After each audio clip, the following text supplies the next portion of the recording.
ወገኖቼ ለምን ይመስላችኋል ህይወት የከበዳችሁ? ለምን ይመስላችኋል ሁሉም ነገር የማይታለፍ የሚመስላችሁ? ለምን ይመስላችኋል ሁሌ እንደጨለመ ነው እንጂ አንድ ቀን ይነጋል ብለን የማናስበው? መርጣችሁ ክርስቲያን አትሁኑ። የሚመች ቦታ ላይ ፍሬያማ አትሁኑ። መከራ ሲበዛ አትድረቁ። ጥቅም ሲበዛ አትታነቁ። የማያምን ሰዎች መካከል እነሱን ልምሰል አትበሉ። ብንጠነቁልም ብናስጠነቁልም አሁን ለምንኖራት ጊዜ እኮ ነው። መሞት አይቀርም። ሀብት ብትሰበስብ ብታግበሰብስም አሁን እኮ ነው። መሞት አይቀርም። ብትሳደብ ክፉ ብትናገር ልከበር ብትል ሁሉንም ነገር ብታረግ አሁን እኮ ነው። ከሆነ ሰዓት በኋላ አንተነትህን ትረሳለህ፣ አፈር ውስጥ ትገባለህ። አብረን ኃጢአቱንም ከክርስቶስ ጋር ሰውነታችን ላይ ጭነነዋል። ዘረኝነቱንም ጭነነዋል፣ ክፋቱንም ጭነነዋል፣ ነውሩንም ጭነነዋል፣ አድርባይነቱን ሆዳምነቱንም ጭነነዋል። እና እንዴት ሰውነታችን አይበጠበጥም? እና እንዴት ህይወታችን በሙሉ ምስቅልቅሉ አይወጣም? ሰውነት ማማተብ ከበደ፣ እጅህን ማንሳት እና ሰይፍ ሲመጣ ምን ልትሆን ነው? እና መከራው ሲመጣ ምን ልትሆን ነው? እና ጭንቁ ሲመጣ ምን ልትሆን? አለማረፋችን፣ መባዘናችን፣ መቅበዝበዛችን ሰላምን የምትሰጠዋ ቤተ ክርስቲያን ውስጥ ተገኝተን አሁንም ሰላም አልባ መሆናችን ቤተ ክርስቲያኗ አንዱ ክርስቶስን እንደቻለችው እኛ ግን ሰውነታችን ከሱ ውጪ ሌላ ብዙ ኮተት ስለያዘ ነው። ኮተታችንን ማራገፍ አለብን። እኛ እኮ የምንበላበት ምግብ ቤት እንኳን እጃችንን አመሳቅለን ለማማተብ እናፍራለን? አናፍርም? እናፍራለን እኮ። ብዙዎቻችን እኮ መጀመሪያ የነበረንን ንጽህና አተነዋል። ሰው ከሚበላንና ሰው ወጥቶ ወደ ሌላ ቦታ ከሚወስደን ብለን አስመስለን እዛው ተቀምጠናል። እኛ መላስ እኮ አማኝ የለም። እንደኛ መላስ ታዛዥ የለም።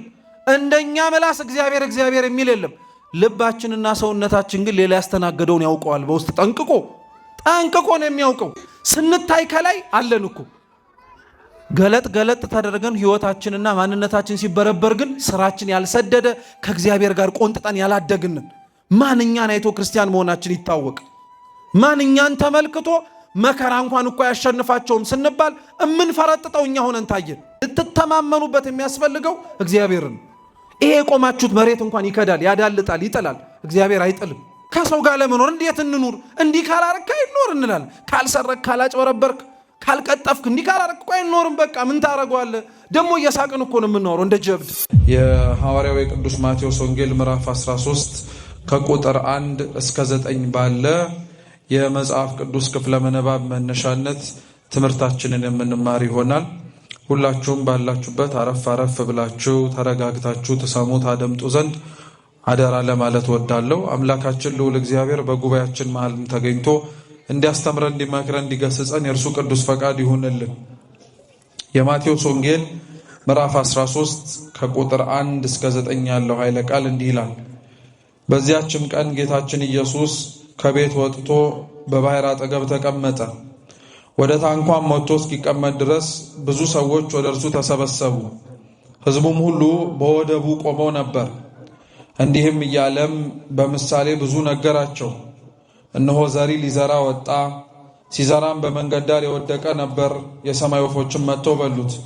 ብዙ አፈር በሌለበት ጭንጫ ላይም የወደቀ ዘርም ነበር። ለመሬትም ጥልቀት አልነበረውምና ወዲያውኑ በቀለ። ፀሐይ በወጣ ጊዜ ግን ጠወለገ፣ ስርም አልነበረውምና ደረቀ። በእሾህ መካከልም የወደቀ ዘር ነበር። በበቀለም ጊዜ እሾህ አነቀው፣ አጣበቀው። በመልካም ምድር ላይም የወደቀ ዘር ነበር። ፍሬም ሰጠ። 100 ያፈራ ነበረ፣ 60 ያፈራ ነበረ፣ 30 ያፈራ ነበረ። ጆሮ ያለው መስማትን ይስማ ይላል። ስለ ቃሉ የአምላካችን ስሙ የተመሰገነ ይሁን። በዚህ ቃል መነሻነት ነው የዛሬውን ትምህርታችንን የምንማረው። በድጋሚ በጉባኤያችን ተገኝቶ አምላካችን እንዲያስተምረን ቅዱስ ፈቃዱ ይሁንልን። የቅዱስ ማቴዎስ ወንጌል በሐዲስ ኪዳን ተጽፈው ከሚገኙ የመጀመሪያው ወንጌል ተብሎ ከሚጠራው መካከል አንዱ ሲሆን ከአራቱ ወንጌላት ደግሞ መካከል አንዱ ተብሎ ይጠራል። እነዚህ አራቱ ወንጌላት የሚባሉት በሐዲስ ኪዳን መጽሐፍ መጀመሪያ ላይ የምናገኛቸው የማቴዎስ፣ የማርቆስ፣ የሉቃስና የዮሐንስ ወንጌል በዋነኝነት የሚያወሩትና የሚያስተምሩት ጌታችን መድኃኒታችን ኢየሱስ ክርስቶስ በዚች ምድር ላይ በነበረበት ጊዜ ላይ ያስተማረውን የቃሉን ትምህርት፣ የፈጸማቸውን የእጆቹን ተአምራትና በመጨረሻም ለድህነተ ዓለም ሲል ራሱን ቤዛ መስዋዕት አድርጎ አሳልፎ እንደሰጠ በስፋት የጻፉልን መጽሐፍት ናቸው። አባቶቻችን እንደሚያስተምሩን እነዚህን አራትን ወንጌላት ጌታችን መድኃኒታችን ኢየሱስ ክርስቶስ በአራቱ ወንጌላውያን እንዲጻፉ የፈለገበት ምክንያት አለ። ታሪኩ አንድ ከሆነ የሚናገሩትም ተመሳሳይ ስለ ኢየሱስ ክርስቶስ ከሆነ ለምን አንድ መጽሐፍ ወይንም ደግሞ ለምን አንድ ጸሐፊ ብቻ ያንን አልጻፈውም ብሎ ሰው ሊጠይቅ ይችላል። በነገራችን ላይ የክርስቶስ ታሪክ የተጻፈባቸውን አራቱ ወንጌላት አራቱ ከሚጽፉት ለምን አንዱ አልጻፈውም ብሎ መጠየቅ ማለት ለምን ብሉይ ኪዳን 46 መጽሐፍ ሆነ ሁሉንም በአንድ ለምን አልጻፈልንም ብሎ እንደመጠየቅ ያክል። እግዚአብሔር ብዙ ጸሐፍትን እግዚአብሔር ብዙ አገልጋዮችን እየመረጠና እየጠራ የሚያስመጣው በአንድ ሰው ሁሉንም ነገር ማስደረግም ማድረግም ከብዶት አይደለም። እንኳን በሰው ይቀርና በቅዱሳን መላእክትም ማድረግ ይችላል። መላእክትና የሰው ልጆች ባይኖሩ ደግሞ ብቻውን ያለኛ የነበረ አምላክ ነው፣ ማድረግ የሚሳነው አይደለም። ስለዚህ እግዚአብሔር አምላክ የማድረግ መሳኑ አይደለም፣ ወይም እሱ ስላቃተው ነው ተብሎ አይነገርም። ወንጌላውያን አራት ሆነው ተካፍለው መጻፋቸው ከብዙ ምክንያቶች አንዱ ወንጌላውያን አራት ሆነው የመጻፋቸው ምክንያት ተደራሽ ሆነው የተጻፉት አድራሻዎቻቸው የተለያየ ስለሆነ ነው። ማቴዎስም ማርቆስም ሉቃስም ዮሐንስም ታሪካቸው ስለ ኢየሱስ ክርስቶስ ይሁን እንጂ መዳረሻቸው አድርገው የጻፉት ሕዝብ ግን የተለያየ ነው። ለምሳሌ ቅዱስ ማቴዎስ ወንጌሉን የጻፈው በመዳረሻ ለኛ ደርሶ አሁን እናነበዋለን እንጂ እሱ መጀመሪያ ዓላማውና ምክንያተ ጽሕፈት አድርጎ የጻፈው ለአይሁድ ነው። ሱባኤ ለተነገረላቸው፣ ትንቢት ለተነገረላቸው ለነዛ ሕዝብ ክርስቶስ ይመጣላችኋል ተብሎ ለተነገረላቸው ለእስራኤላውያን የጻፈው። አጻጻፉ፣ የሚያነሳቸው ታሪኮች፣ የሚያወራባቸው ያነጋገር ዘይቤዎችና ለዛዎች በሙሉ ቅዱስ ማቴዎስ ወንጌሉን የጻፈው ለነሱ እንደሆነ ያስታውቃል። ማቴዎስ ለሕዝቡን የጻፈው ማለት ነው። ቅዱስ ማርቆስ ወንጌሉን የጻፈው ለአሕዛብ ነው። የማርቆስ ሀገረ ስብከቱ እንደምናውቀው በዋነኝነት ግብጽ እስክንድሪያ ናት። ቅዱስ ማርቆስ ሀገረ ስብከቱን ለማገልገል ወደዛች ከተማ ሲገባ መጀመሪያ የግብጽ ሀገርና ሕዝብ በሙሉ ያመልኩት የነበሩት ጣዖት አምልኮ ነው። ስለዚህ ለነሱ ተብሎ የተጻፈና ለነሱ ዓላማ ተደርጎ የተደረሰ ወንጌል ነው። ቅዱስ ሉቃስ ወንጌሉን የጻፈው ለግለሰብ ነው። እየሰማችሁ ነው። ቴዎፍሎስ ተብሎ ለሚጠራ ሰው ነው ቅዱስ ማርቆስ ወንጌሉን የጻፈው። የከበርክ ቴዎፍሎስ ወይ ብሎ የሉቃስ ወንጌል ምዕራፍ 1 ቁጥር 1 ላይ ይናገራል። ከሌሎች ቦታዎች ከሌሎች ሰዎች ጌታችን ኢየሱስ ክርስቶስ በምድር በነበረበት ጊዜ ላይ ያረገውን ነገር በሙሉ ሰምተሃል። ነገር ግን እኛ ራሳችን አብረነው የዋልን ያደርን ተማሪዎች ይሆን ደግሞ እኛ እንድንጽፍልህ ግድ ስለሆነ ጻፍኩልህ ይለው። በነገራችን ላይ ቅዱስ ማርቆስ የመግቢያ ኃይለ ቃል ወይንም ደግሞ የመግቢያ መልእክቱ ለሁሉም ወንጌላት ያገለግላል። እየሰማችሁ ነው። ለሁሉም ወንጌላት ያገለግላል። ምን ማለት መሰላችሁ? ወንጌላውያኑ ወንጌልን የጻፉላቸው ሕዝቦች በአንድም ይሁን በሌላ መንገድ ስለ ጌታችን ስለ ኢየሱስ ክርስቶስ መኖር ህልውና ሰምተው ሊሆን ይችላል። ስለሱ ተነግሮም አዳምጠው ሊሆን ይችላል። ወንጌላውያን ግን ምንድነው እያሉን ያለው? ሳትሰሙ ቀርታችሁ የጻፍንላችሁ ብቻ አይደለም፣ ሳታዩ ቀርታችሁም እያስተማርናችሁም ላይሆን ይችላል፣ ሰምታችሁም አይታችሁም ሊሆን ይችላል። ግን የሰማችሁትና ያያችሁት ነገር ግን ልክ መሆን ስላለበት፣ የተረጋገጠና የተመለከታችሁት ነገር እውነት መሆን ስላለበት እኛ ራሳችን አስረግጠን ጻፍንላችኋል።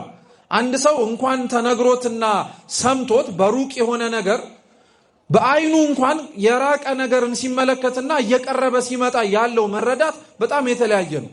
ለምሳሌ አንድ የምታውቁት ሰው በጣም ለአይናችሁ ከሩቅ ሆኖ ሲመጣ ስታዩት መልኩን ማየት ትችላላችሁ? አትችሉም። መልኩን የማታዩት መልክ ሳይኖረው ቀርቶ ሳይሆን ግን ለአይናችሁ መታየት እንዳይችል ምን አድርጎ ስላለ ነው? ርቆ ስላለ ነው። እየቀረበና እየቀረበ ሲመጣ ግን ያ ከሩቅ ሆኖ ብዙም ልትገልጡት ያልቻላችሁት ሰው እየተጠጋ ሲመጣ ምን እየተደረገ ይመጣል? እየታወቀ መልኩ እየተረዳ ስሙ ማንነቱን በደንብ እየታወቀ ይመጣል። የወንጌል ጽሕፈት ማለት ይሄ ነው። ለሰማችሁት ሰዎች ጥሩ፣ ለናንተ ከሩቅ ሆናችሁ አይታችሁት በድንግዝግዝ ሌላ እርሱን የሚመስል ደግሞ መጥቶ ግራ እንዳያጋባችሁ እርግጠኛ መሆን እንድትችሉን የጻፍንላችኋል። ጭራሽ ደግሞ ሰምታችሁት ለማታውቁት፣ ጭራሽ ደግሞ ስለሱ ማንነቱም ደግሞ የማታውቁ ካላችሁ ደግሞ ይሄ የመጀመሪያ ምንጫችሁ ይሁን ለማለት ነው። ስለዚህ ወንጌላውያን ራሳቸውን ችለው ለተለያየ ምክንያት ነው የጻፉት። ሉቃስ እንዳልኳችሁ ለሰው ነው የጻፈዋልን። ቅዱስ ዮሐንስ ደግሞ ለሰውም ለሀገርም ለሕዝብም ሳይሆን እርሱ ደግሞ የጻፈው ከምክንያተ ጽሕፈቱና ከአጻጻፍ ስልቱ አባቶቻችን ሲያስተምሩ በቤተ ክርስቲያን ላይ ለተነሱ ጥያቄዎች መልስ ለመስጠት እንዲመች አድርጎ ነው ወንጌሉን የጻፈው። ለዛ ነው ዮሐንስ ወንጌላዊ ወንጌሉን ሲጽፍ ከሌሎቹ ወንድሞቹ ዘግይቶ ነው የጻፈው። ሌሎቹ ወንጌላውያን ነው አንድ ሰው አንድ የወንጌልን ምዕራፍ ወይንም ደግሞ አንድ የማቴዎስ ወንጌልን ስላነበበ ብቻ ሙሉ በሙሉ ማወቅ የሚገባበትን አውቋል ተብላ ቤተክርስቲያን አትናገርም። የማርቆስንም የሉቃስንም የዮሐንስንም እንደዛው ነበብና መናበብም ጭምር ያለበት አራቱም ወንጌል አንድ ላይ ሆኖ ነው። ቅዱስ ዮሐንስ አፈወርቅ የወንጌላትን አብሮ ያላቸውን ህብረት ወይንም ደግሞ ያላቸውን ስምምነት ለማስረዳት በስዕል ይመስለዋል። ለምሳሌ እኔን ለአራት ከፈላችሁ ሞቻለሁ ወይንም ደግሞ በህይወትም እያለሁ በቢላ ለአራት ከፈላችሁ። ለምሳሌ ለአራት የከፈለኝ ሰው እጄን ብቻ ይዞ ስለኔ ማውራት ይችላል እንዴ? ቀላል ጥያቄ እኮ ነው፣ አትጨነቁበት። እጄን ብቻ ይዞ ስለመላው አካላቴ ማውራት ይችላል? ጥሩ። ጭንቅላቴን ብቻ ይዞ ስለመላው አካላቴ ማውራት ይችላል? እግሬንስ ይዞ ስለ እግሬ ብቻ ነው ወይስ ስለመላው አካላቴ ማውራት ይችላል? አይችልም። ማውራት የሚችላቸው ነገሮች አሉ። በነገራችን ለምሳሌ ቀኝ እጄን የያዘ ሰው ስለምኔ ማውራት ይችላል። ስለ ቀኝ እጄ ማውራት መብቱ ነው። ስለ ቀኝ እጄ ሲያወራ ልክ አይደለህም ልትሉት አትችሉ። ጭንቅላቴንም የያዘው ሰው ስለ ጭንቅላቴ ማውራት መብቱ ነው። እግሬንም የያዘው ሰው ስለ እግሬ ማውራት መብቱ ነው። ግራ እጄንም የያዘው ስለ ግራ እጄ ማውራት መብቱ ነው። ነገር ግን ሁሉም ስለኔ ማውራት የሚፈልጉ ከሆነ አራቱም ምን መሆን አለባቸው? አንድ መሆን አለባቸው። ተሰብስበው መምጣት አለባቸው። ወንጌል ማለት እንደዛ ነው ይላል ቅዱስ ዮሐንስ አፈወርቅ። ብቻቸውን ብታነቧቸው ትርጉም ይሰጣችኋል፣ ይገባችኋል። ነገር ግን አራቱንም አናባችሁ አንድ ላይ ግን ብትረዷቸው ሙሉ የሆነ ስዕል፣ ሙሉ የሆነ ሊገባችሁ የሚያስፈልገውን መልእክት ያስተላልፋሉ አለ። ለዛ ነው ቅዱስ ወንጌልን ቤተክርስቲያን ማቴዎስን ብቻ ለይታ አታስተምርም። ማርቆስንም ሉቃስንም ዮሐንስንም አንድ ላይ አራቱንም ወንጌል ሰብስባን የምታስተምረው። ሶስተኛው ስለ ወንጌል ማወቅ ያለብን ደግሞ ቁም ነገር ክርስቲያኖች ምን መሰላችሁ? ወንጌል የተጻፈ መጽሐፍ አይደለም። መጀመሪያ ይሄን በደንብ አረጋችሁ አዳምጡ ባካችሁ። ወንጌል መጀመሪያ ተጽፎ እንደ መጽሐፍ መልክ ለኛ ከመድረሱ በፊት የተኖረ ነው። ምን ያደረገ ነው? የተኖረ ነው። እኛ ጋር የደረሰው ክርስቶስ ኖሮት ነበረ የሚል ምስክርነት ነው። ክርስቶስ እኛ የምናነበውን ቃለ እግዚአብሔር እኛ እንዲህ ብሎ አስተማረ የምንለውን ነገር በጊዜው እያደረገው ነበር። እየሰማችሁ ነው? በጊዜው አድርጎታል። በጊዜው ፈጽሞታል። በጊዜው ያደረገውንና የፈጸመውን ነገር ነው ወንጌላውያኑ አድርጎታል፣ ፈጽሞታል እያሉ የሚጽፉልን። ለዛ ነው አባቶቻችን ወንጌል ከመነበቡ አስቀድሞ የተኖረ መጽሐፍ ነው ይላል። ለዛ ነው ክርስቲያኖችም ጭምር ቅዱስ ወንጌልን በተለየ ክብር ማዳመጥ እንዳለባቸው የሚሰሙትንም ለመኖር ያቅማቸውን እንዲሞክሩ የሚደረገው። ቤተክርስቲያን ውስጥ ያሉ ክርስቲያኖች በሙሉ የእግዚአብሔርን ቃል የሚሰሙት ያላቸውን አለማወቅ ለመቅረፍ ብቻ አይደለም፣ መኖር ያቃታቸውንም መንፈሳዊ ሕይወት ለመኖር ነው። አኗኗራችንን ግን ስታዩት ለምንድነው ወንጌል የምትማሩት ተብለን ብንጠየቅ ምናልባት አብዛኞቻችን የማናውቀውን ለማወቅ ነው እንጂ ያልኖርነውን ለመኖር አይደለም። እየሰማችሁ ነው? ያልኖርነውን ለመኖር ነው ግን ሰው ወንጌል የሚማረው። ክርስቶስ ለዛ ነው እንዳልኳችሁ ወንጌሉን ጽፎ ከማስተማሩ ከማጻፉም አስቀድሞ መጀመሪያ ኖሮን ያሳያችሁ። እኔ እንዲህ እንደሆንኩኝ እናንተ ሁኑ፣ እኔ እንዲህ እንዳደረግኩኝ እናንተ አድርጉ እያለን። ለምሳሌ ክርስቶስ የዮሐንስ ወንጌል ምዕራፍ 13 ላይ በምስቴተ ሐሙስ የመጨረሻው ራት ላይ ማለት ነው ቅዱስ ሥጋውንና ክቡር ደሙን ለደቀ መዛሙርቱ ከመስጠቱ አስቀድሞ ውሃ በኩስኩስቱ ቀዳና ወገቡን በመታጠቂያ ጨርቅ ታጥቆ የደቀ መዛሙርቱን እግር ዝቅ ብሎ ማጠብ ጀመረ። ስሙ በደንብ እያንዳንዳቸውን ማጠብ ጀመረ። እያንዳንዳቸውን አጥቦ ቅዱስ ጴጥሮስንም ከተከራከረው በኋላ ካጠበው በኋላ ምንድን ያለው? እናንተ ጌታና መምህር ነህ ትሉኛላችሁ። እውነት ነው፣ ጌታም ነኝ መምህርም ነኝ። እኔ ጌታና መምህር ስሆን የእናንተን እግር ዝቅ ብዬ ያጠብኩኝ ከሆነ እናንተም እርስ በርሳችሁ ተጣጠቡ አለ። ቀጠለና ምን አለ? ማንም ከእናንተ መካከል ታላቅ ሊሆን የሚፈልግ ቢኖር ራሱን ዝቅ ያርጋል። አሁን ክርስቶስ ይሄንን ድርጊት ይሄንን ንግግር አብሮ ነው እንጂ ያደርገው ድርጊቱን ሳይፈጽም እግራቸውን ሳያጥብ ከነሱ እግር ስር ዝቅ ሳይል ከናንተ ማንም ታላቅ የሚሆን የሚፈልግ ቢኖር ራሱን ዝቅ ያርግ ብሎ አልተናገረም። መጀመሪያ ድርጊቱን አደረገ። ድርጊቱን እያደረገ ደግሞ ስብከቱንም ሰበካቸው። አያችሁ። ስለዚህ ወንጌል የሚሰበክ አይደለም ማለት ነው። ከመሰበኩም ባለፈ የሚኖርም ጭምር ነው። ወንጌልን ክርስቲያኖች እንዲኖሩት እንዲሰሙትም ጭምር ነው የሚፈለገው። ለዛ ነው አብዛኞቻችን አኗኗራችን፣ አስተሳሰባችን፣ አነጋገራችን፣ ሁሉ ነገራችን ሲታይ የምንሰማ ነው እንጂ ወንጌልን የምንኖር ሰው አይደለም። ያ ነው ቤተ ክርስቲያን ውስጥ እንዲቀረፍ ቤተ ክርስቲያን ውስጥ ያለን ክርስቲያኖችም ጭምር እንድንስተካከል የሚፈለገው ለዛ ነው። ቃለ እግዚአብሔር የሚሰማ ብቻ አይደለም፣ የሚኖር ነው። ቃለ እግዚአብሔር ከንፈር የሚመጠጥበት ብቻ አይደለም፣ ሲደንቅ ተብሎ የሚደነቅ ብቻ አይደለም፣ እውነት የሚኖር ነው። ክርስቲያኖች አሁን እኛ ጆሮአችን ላይ የቀረውን ክርስትና ጆሮአችን ላይ አዳምጠን ያስቀመጥነውን በልባችን ጓዳ ላይ ይሄ እኮ የእግዚአብሔር ቃል ነው ያልነውን መኖር ብንጀምር፣ እውነቴን የምላችሁ እውነት ክርስቲያኖች መስለን መመላለስ ብንጀምር ምንም አይነት ቋሚ የሆነ ሰባኪ ራሱ ያስፈልገን። ቅዱስ ዮሐንስ አፈወርቅ ለዛ ነው በዕብራውያን ለነበሩት ክርስቲያኖች ሲያስተምር ምን ብሎ ይናገር ነበረ? የወንጌላውያን ሰባኪያን ብዛት፣ መጽሐፍትን የሚተረጉሙላችሁ መምህራን ብዛት ስትመለከቱ እዘኑ ይላል። እየሰማችሁ ነው? እዘኑ። ምክንያቱም እናንተ የተሰበከላችሁን መኖር ብትችሉ ኖሮ ይሄን ያክል ሰባኪ ባልቆመ ነበረ፣ ይሄን ያክል ዘማሪም ባልኖረ ነበር። ሁላችሁም የሚነበብና የተስተካከለ አይነት ህይወታችሁ ይኖራችሁ ነበር አለ። እግዚአብሔር ይህንን ህይወት ለሁላችን ይስጠን። የምንሰማውን መኖር ካልቻልን፣ የምናደምጠውንም ለመኖር ካልሞከርን ክርስቲያኖች መስማት ራሱ ዕዳ በደል እንደሆነ ታውቃላችሁ። ማዳመጥ ራሱ ዕዳ በደል እንደሆነ ታውቃላችሁ። ይሄንን ስላችሁ መቼም ቃለ እግዚአብሔር መስማት አቁሙ ለማለት አይደለም። ዜና አበው ላይ አባ መቃርስ እየተባለ የሚጠራ በጣም ትልቅ አባት አለ። በረከቱ ለሁላችን ትድረሰን። መቃርስ ከዕለታት አንድ ቀን እግዚአብሔር አምላክ በጣም በትህርምትና ከእግዚአብሔር ጋር የተጣበቀ ህይወት ስለነበረው መቃርስ ከዕለታት አንድ ቀን እግዚአብሔር አምላክ ራእይ ያሳየው ራእይ ምንድነው? ሲኦልን ያሳየው። ሲኦል ውስጥ የተለያዩ የሚቃጠሉ ነፍሳትን አየ። መቃርስ አዘነ፣ በጣም አለቀሰ። በምን አይነት መንገድ እነዚህ ነፍሳት ምህረትን ሊያገኙ እንደሚችሉ ለመነ። እግዚአብሔር ምን አለው? ከመጀመሪያ ምህረቱን ከመለመን በፊት እስኪ ማን እየተቃጠለ እንደሆነ መጀመሪያ ተመልከታል። እና ሲመለከት የሲኦል እሳት የበላዩ አካል ላይ እየተቃጠሉ የነበሩት የማያምኑ ሰዎች ናቸው። ልብ ብላችሁ ስሙ፣ የማያምኑ ሰዎች ናቸው። መሃል ላይ እየተቃጠሉ ያሉት ደግሞ ክርስቲያኖች ናቸው። ሶስተኞቹ እየተቃጠሉ የሲኦል ጥልቁ ሰዓት ላይ እሳቱ ያለበት ቦታ ላይ ብላችሁ ተረዱት። በጣም እየበገኑና እየተቃጠሉ ግን ያሉት ክርስቲያኖችም ነው። የሰሙትን ወንጌል መኖር የከበዳቸው ናቸው። እና መቃርስ አዘነ። እንዴ መስማት ዕዳ በደል አለው ማለት ነው እንዴ ብሎ በጣም ከፈው። እንዴ ምን አለ ይሄንን ሁሉ ነገር ባልሰማን ኖሮ ታዲያ ባላዳመጥን ኖሮ ታዲያ ሲለው እግዚአብሔር ምን አለው?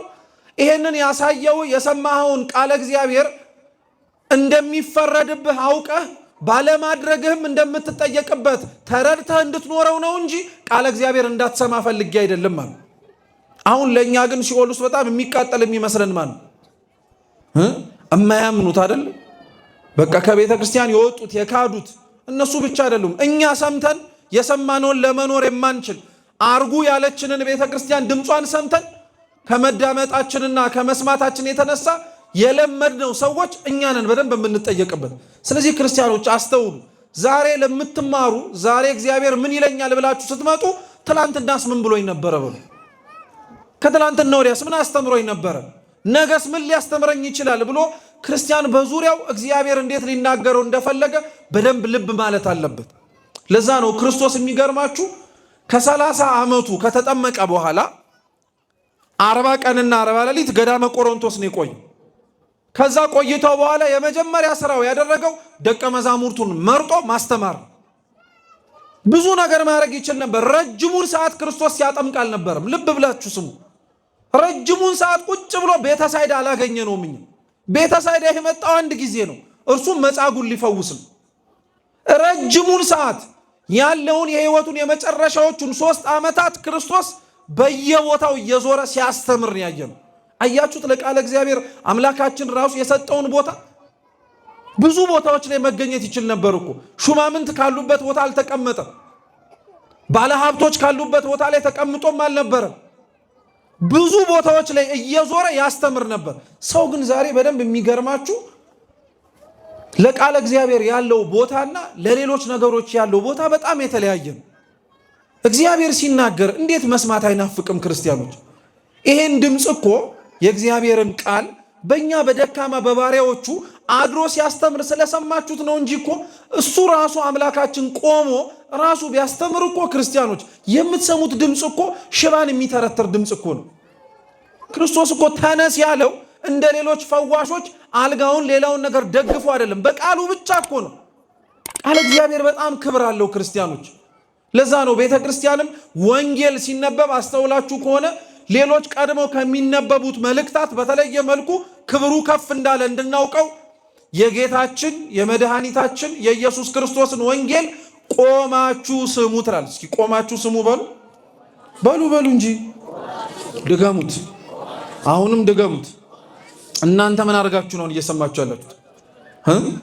ቆማችሁ ስሙት ማለት በቅዳሴው ወቅት ላይ አንድም በአካለ ሥጋ ደክመው ላሉ ወንድም እህቶቻችን እባካችሁ ቁሙ፣ ለዚች ቅጽበትና ለዚች ሰዓት እንኳን ቆማችሁ የንጉሥ መልእክት ነው።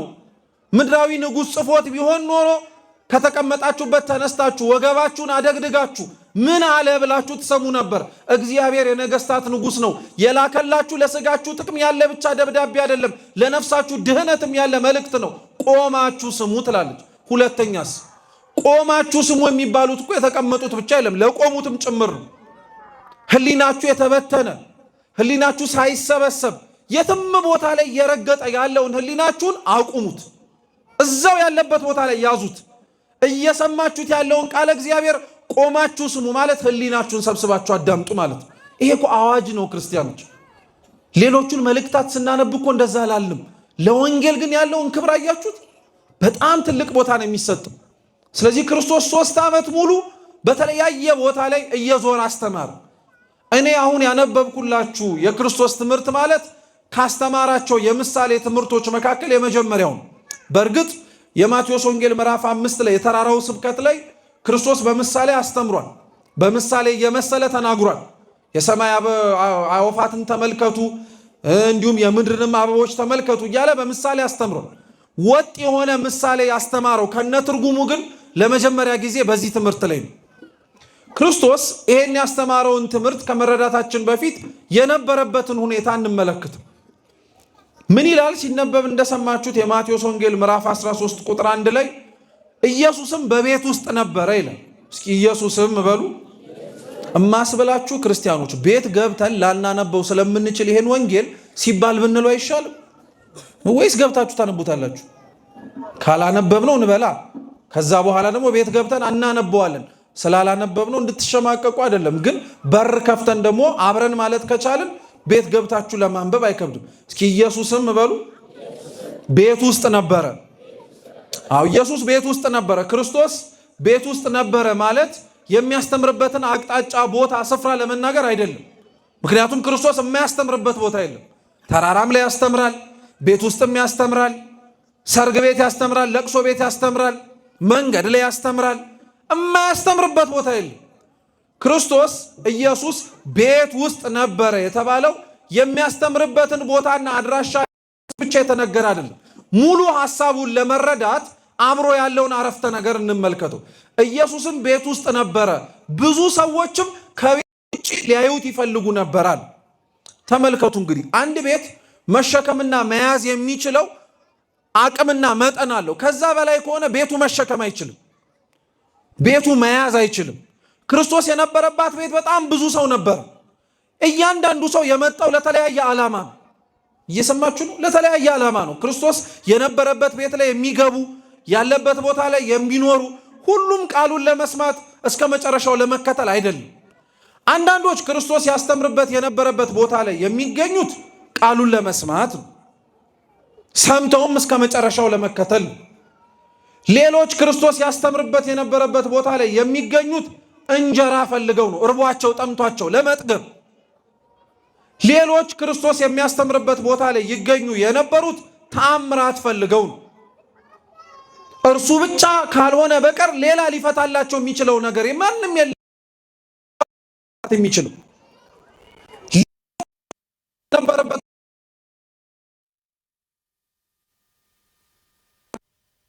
ምግባቱ እስኪ ደግሞ ካማ ብለው አምስተኞቹ ደግሞ ለክስም ከሚያስተምረው ትምህርት ያስተማረባትና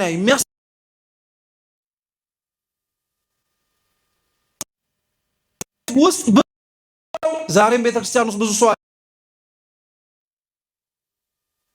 እኛ መካከል ዛሬ ለመማር የመጣ ሰው አለ። ከመማርም አልፎ ከዚህ በኋላ ለኃጢአት አልመለስም ብሎ ከእግዚአብሔር ጋር በጣም አንዶቻችን ደግሞ የመጣ ነው ምግብ ፈልገን መቼም እንደ ዘመነ ጽጌ አልፏል እንጂ ሁሌም ቅዳሜ ለእሑድ የሚዘጋጀው ማህሌት ላይ ሁሉም የሚቆመው ቃለ እግዚአብሔር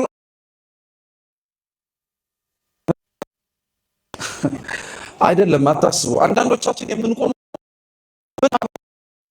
ማን ማህራ ይሰጠናል አይደለም፣ ማን እህል ይሰጠናል፣ ማን ያጠግበናል። ስለዚህ ለእህል ለእንጀራ ብሎ የሚቆም ሰው አለ። አርፍዶ ራሱ የሚመጣ ሰው አታውቁም? ሁሉም ነገር ካለቀ በኋላ ነጠላውን አጣፍቶ ምናምን ወዴት ነው ስል የጽጌ እንትን አለ ምናምን ብሎ የሚገባ ማለት ነው። ይሄም አያስነውርም እኮ ቢያንስ እንኳን የት እንጀራ እንዳለ አምኖ ነው የመጣው ቤተክርስቲያን ውስጥ። በነገራችን ላይ በሥርዓተ ቤተክርስቲያን አሁን እየመጣ እንጂ ይሄም ታውቃላችሁ፣ ጽዋ፣ ሰንበቴ መሰል አይነት ነገሮች ቤተክርስቲያን ውስጥ ብቻ ነው የሚካሄዱት። ታውቃላችሁ፣ ወደ ቤት ምናምን እኮ አይሄድም፣ ቤተክርስቲያን ውስጥ ነው የሚደረገው። ለምን መሰላችሁ? ዝክሩን ለማዘከር ጽዋውን ለማውጣት ሰዎች የሚያዘጋጁት ድግስ አለ አይደለም? ለምግበ ስጋ የሚሆነውን መጠጥና ምግብ ማለት ነው። እሱን ታሳቢ አድርገው የሚያዘጋጁት በዙሪያው ምግብ የሚፈልጉትን ነገር ግን ወጥተው መወርደው መብላት ለተሳናቸው ለኔ ቢጤዎችን። አሁን ወገኖቼ እኛ ጽዋና ዝክር የምናገናኘውና የምንዘክረው አቅም ለመለካካት ከሆነ ቆይተናል። የማን ዝክር የተሻለ ነው፣ ማን ገሌ ዝክር ላይ ተገኘ ለመባል የሚያዘክሩትም በነገራችን ላይ ለመወዳደር ይመስላል። እንዴ ገሌ እኮ አንተ ያንን ሁሉ ሰው ጠርቶ በል ይሄንን ደግሞ አንተ እንዲያርግ ይባላል። ልክ አይደለም። እየሰማችሁ ነው? ይሄ መታረም ስላለበት ከበረከቱ እንድንሳተፍ የተራቡትና የተጠሙትን ሰዎች በማብላት በማጠጣት ከነሱ በረከትን ለመቀበል ሲጀመር አንዱ ሌላው ማስተካከል ያለብን ነገር ደግሞ ልንገራችሁ። ብዙ ጊዜ ላይ እቤታችሁ አንድ ምግብና መጠጥ የናፈቀው ወይም የራበው ሰው ይመጣል። ከመጣ በኋላ ምግብ ትሰጡታላችሁ። ሰሃኑን ዝም ብሎ ቢሰጣችሁ ምንድን የምትሉት? እንዴ ዝም አትበሉ እንጂ ደግሞ ሲጀመርም እንዴ ዝም አትሉም እንጂ አሁን ዝም አላችሁ እንጂ እኔ አሁን የኔ ቤት የሆኜ ቤታችሁ መጥቼ ሰሃኑን ሰጥቻችሁ ብሄድ ምንድን የምትሉ? ወይም ትቼው ብሄድ አስቀምጨው እግዚአብሔር ይስጥልን ተዋቶች ነውር ነው። እግዚአብሔር ይስጥልን አንልም። ጥጋበኛ የኔ ቤት ነው የምንለው። ሲለምን ለመብላት ለምኖ ነበር። አሁን ሲጠግብ ግን ምን አረገ ነው የምንለው? ይሄው ጠገባ። ሰሃኑንም ጥሎት ሳያመሰግን ሄዳል። እውነት ልንገራችሁ ሰሃኑን ጥለውት የሄዱት የኔ ቤቶች ሳይሆን ማመስገን የነበረባቸው እኛ ነበርን። እነሱን እግዚአብሔር ይስጣችሁ ማለት ነበር። ባይኖሩ ኖሮ በምን እንጸድቅ ነበረ? ባይኖሩ ኖሮ ክርስቶስ በእነሱ አምሳል እኮ ተገልጦ አበላችሁኝ አጠጣችሁኝ ብሎ እኮ መንግስቱን ያወርሳል። ግን አያችሁት ምን ያክል ግራ እንደተጋባን። መመስገን ያለበት እንዲያመሰግን ይጠበቃል። ማመስገን ያለበት ካልተመሰገንኩኝ ይላል። ብቻ ውስጥ የሚመጡ ሰዎች ምግብን ፈልገው የሚመጡ አሉ። አሁን በዚህ ቅጽበት የመጡ ሰዎች ደግሞ ተአምር ፈልገው ይመጡ አሉ። የሆነ ነገር እንዲህ የሆነ ነገር እንዲያወርድ የሚጠብቅ ሰው አለ። አንዳንዶች ደግሞ የመጣችሁ አላችሁ። ይሄ ባንዲራው ሲራኑ ክቡራን ካህናት አባቶቻችን ከነ ክብራቸው ሲቀም ድባቡ የሚወደው ሰው አለ። በቃ ድባቡን የሚወደው ይሄ አታውቁ። የሆነ ክብረ በዓል ላይ እያሾከሾከ ውበት ደምግባት የማረካቸው ሰዎች ናቸው። ደግሞ ይሄ ብቻ አይደለም። አለመታደል ሆኖ ቤተክርስቲያን ውስጥ የሚመጣ ሰው ደግሞ ለክስም የሚመጣል። እስኪ ደግሞ ዛሬ ምንድነው የሚሉት እኒ ቄሶች? መቼም እንትን አምጡ ነው እንትን አድርጉ ነው። እስኪ ቆይ ያንን የት እንዳደረጉት ደግሞ ቆይ እስኪ ምናምን ብሎ ለሌላ ክስ ስለሚመጣ ሰዋል። አሁን ምን ልላችሁ ፈልጌ መሰላችሁ? ክርስቶስ ኢየሱስ ወደ ባህር ከመውጣቱ በፊት ምን ውስጥ ነበር? እስኪ ቤት ውስጥ በሉ። ኧረ እባካችሁ እየሰማችሁ ምን ውስጥ ነበሩ? ቤት ውስጥ ነበረ። ቤት ውስጥ የነበረው ሰው በሙሉ በዚህ ሁሉ ምክንያት ነው የመጣው። ለመማር የመጣውን ሰው እግዚአብሔር ቢያስቀምጠው ጥሩ ነው። ምክንያቱም ለመማር የመጣው ቆርጦ የመጣ ሰው ስለሆነ፣ ለታምር የመጣውን